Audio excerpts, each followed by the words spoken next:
Hello students, welcome to this video tutorial on measures of central tendency review.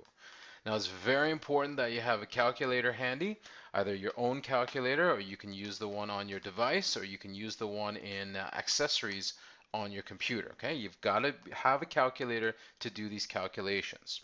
So it is a review. I'm assuming that you did learn this in grade 6 and that you spent a considerable amount of time on it. So here we go, review. We have all of the definitions up at the top here. So mean is the average value in a data set. Average is the very important word here. So if you need to highlight that word or underline it, please do. Okay? Median is the middle value in a data set that has been arranged in numerical order. So I'm actually going to switch to a highlighter here. And I'm going to do that as I'm going to highlight the important kind of terms here in each definition. So for the mean, the average is the important word to highlight or underline. For median is the middle value. That's very important.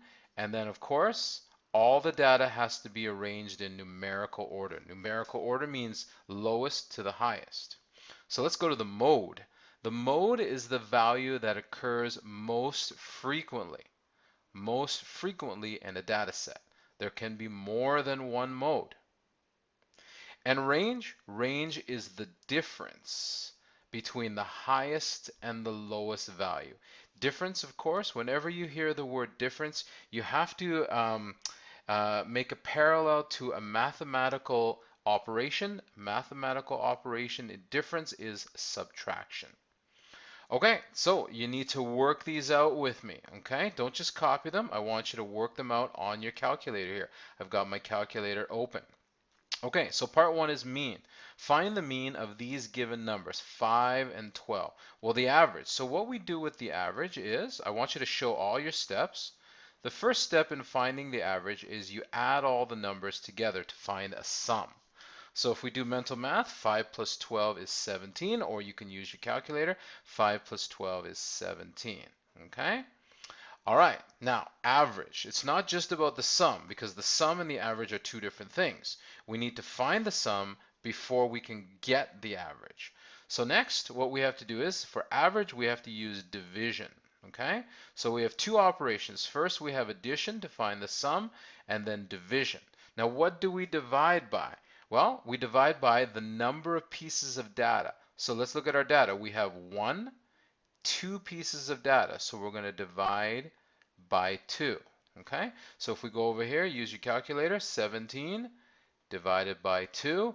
Now remember, on this type of computer calculator, this slash is the division sign, equals, and then what you get, you got 8.5. Okay, so I want you to write the answer here, 8.5. So I'm doing the question. I want you to do the question as well. All right, let's write a therefore or a conclusion statement here. Therefore, mean is, I don't need full sentences, mean is 8.5. Okay? All right, so what I want you to do is I want you to press pause and then I want you to calculate the mean for the second example and then press play when you've got an answer and then you're going to check your answer with mine. Okay, so press pause at this point.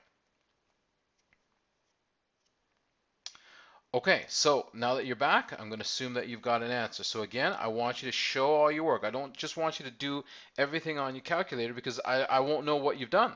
So you got to prove what you've done. So let's write the answers.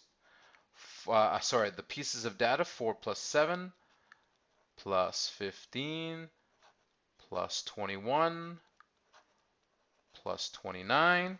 So I got a sum of 76. I worked this out beforehand. So hopefully you got 76. Actually, I don't trust myself. I'm going to check it again. So 4 plus 7 plus 15 plus 21 plus 29 equals 76. Yes.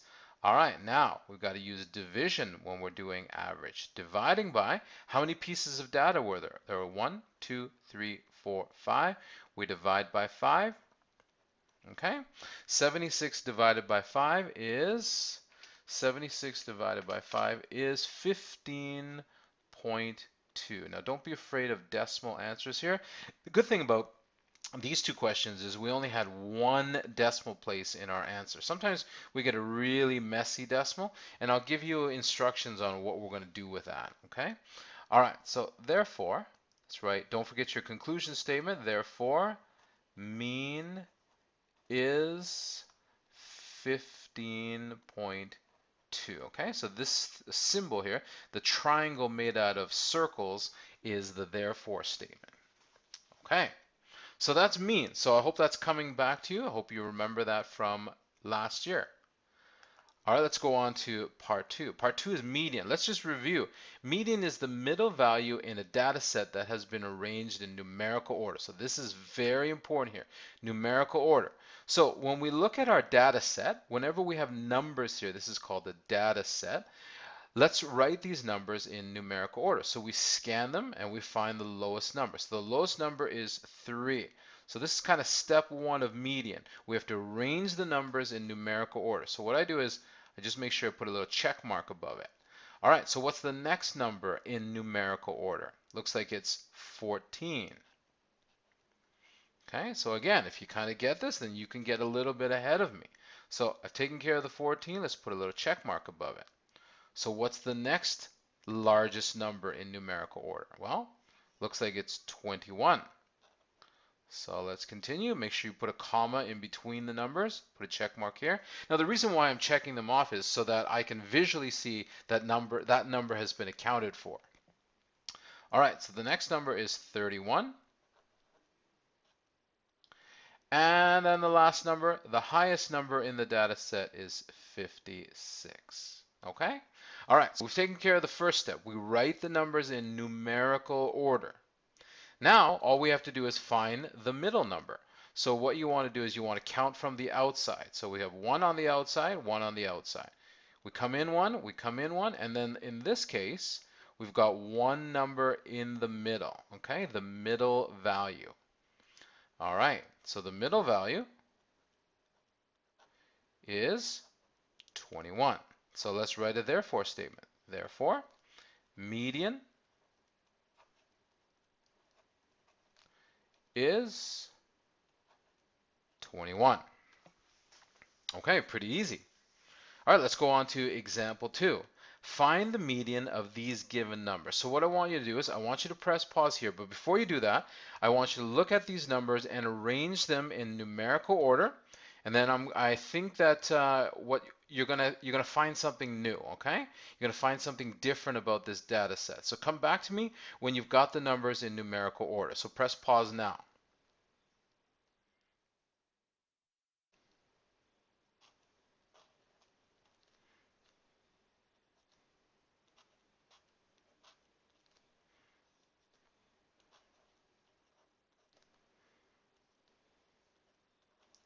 Okay, so what happens is when we write these numbers in numerical order, hopefully I've got the right order. We've got 16, 47, 65, and 98. So if we count from the edges or we count from the ends, something funny is going to happen. So if we eliminate the first value and the last value, and then we move in 1, we actually don't have a middle number because we have an even number of numbers. So we always end up with this situation when we have an even number of pieces of data. So what we have to do with these two numbers is we have to do one more step. Okay, and that step is then we take the mean of the two numbers, not the median. We're trying to find the median, but this is the rare case where we actually have to use mean. So let's use the first number, 47, and then we're going to add it to the second number in the middle. So we're going to take the average. Okay, so let me go over here. Hopefully you're working it out with your calculator. 47 plus 65 equals, and then we're going to divide it by 2 because there are two pieces of data, right? There are two pieces of data here, 47 and 65. Don't look at the original data set that had 4 pieces of data, but we're only trying to find the mean of these numbers, okay? So let me go back one. I first have to write down what was my sum. My sum was 112, okay? And then I'm going to divide it by 2 to get 56. So even though this number 56 does not appear in the data set, it is the median of this data set. So therefore, median is 56. So this is one thing to remember. When you have an even number of pieces of data, you're going to have to find the mean of the middle two numbers. All right, so let's move on to the next section. Mode. So let's review again what the definition of mode is. Mode is the value that occurs most frequently in a data set. There can be more than one mode. So the best way to go about calculating mode is to, again, write the numbers in numerical order. So let's do that, okay? So again, if you can be a little bit faster than me, that'd be great. So example 1, find the mode for this data set. So let's look for the smallest number. The smallest number is 1. So I'm going to write that down, put a check mark above it. So that number's taken care of. So let's scan this set. So what's the next highest number? It looks like I've got a 3. Okay, let's scan down here. I don't have any other 3s, so let's see. I've got a 4. And then if I scan down, I can see I've got another 4. Okay? So this piece of data here, this 4, is a different piece of data than this 4. So don't just assume they are the same thing. They are not. All right, so let's keep scanning. Looks like I've got a 5. Check that off. Looks like I've got a 6. Check that off. Looks like I've got another 6 here. Okay. And then I'm almost done. I've got an 8. And then I've got a 9.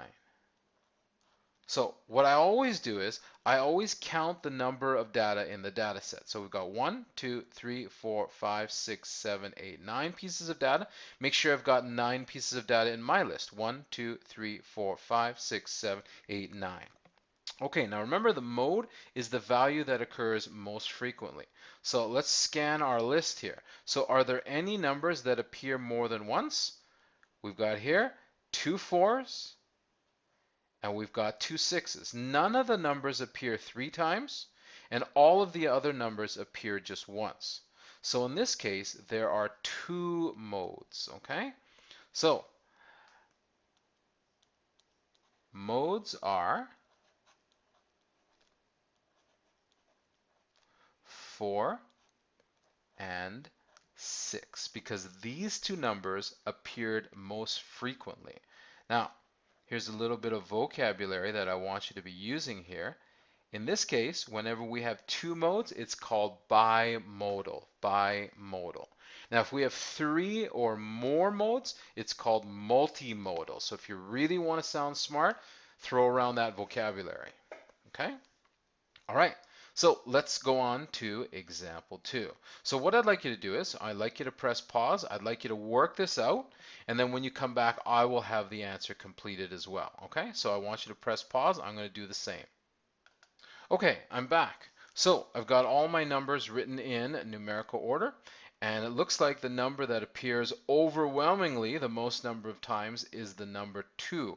And I've got it appearing 6 times. So hopefully I've done that right. Let's just look at the data set. 1, 2, 3, 4, 5, 6 times. So I haven't written my therefore statement. Therefore, in this case, it's just a single mode. Mode is the number 2. Now it's not 6. Mode is 2 because 2 is the number from the data set. Okay, so now we're on to part 4, range. Let's look again at the definition. Range is the difference between the highest and lowest value in a data set. And I've written the clue here. The operation we're going to use is subtraction. So I'm going to go over here and clear my calculator. All right, so find the range for this data set. So let's look for the highest value. The highest value here, just write me a little note here. High is 9 centimeters. So I'm going to write that down. 9 centimeters, subtract, and then what's the lowest piece of data here?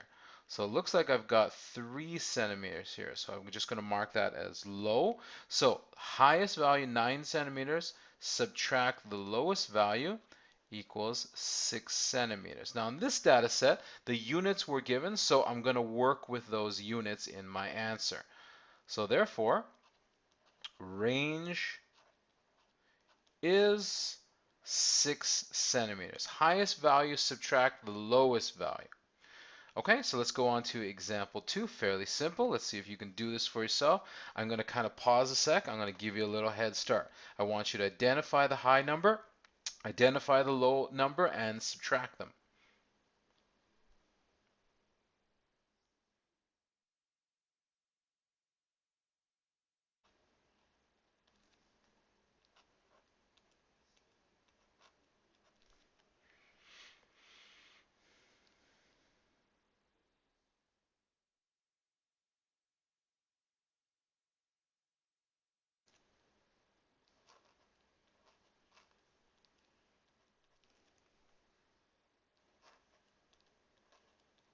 All right, so I've identified the high value as 5.7 and the low value as 2.9. So hopefully I did that right. Hopefully you did it right. And then when I use my calculator to subtract them, 5.7 subtract 2.9 is 2.8. So therefore, my therefore statement, therefore, range is 2.8. There were no units given in the data set, so there are no units given in my answer. So hopefully that came back to you. Hopefully you remember a little bit from last year, but even if you don't, at least you've got a note here so that you can work on these types of problems. All right, thanks for watching. Bye.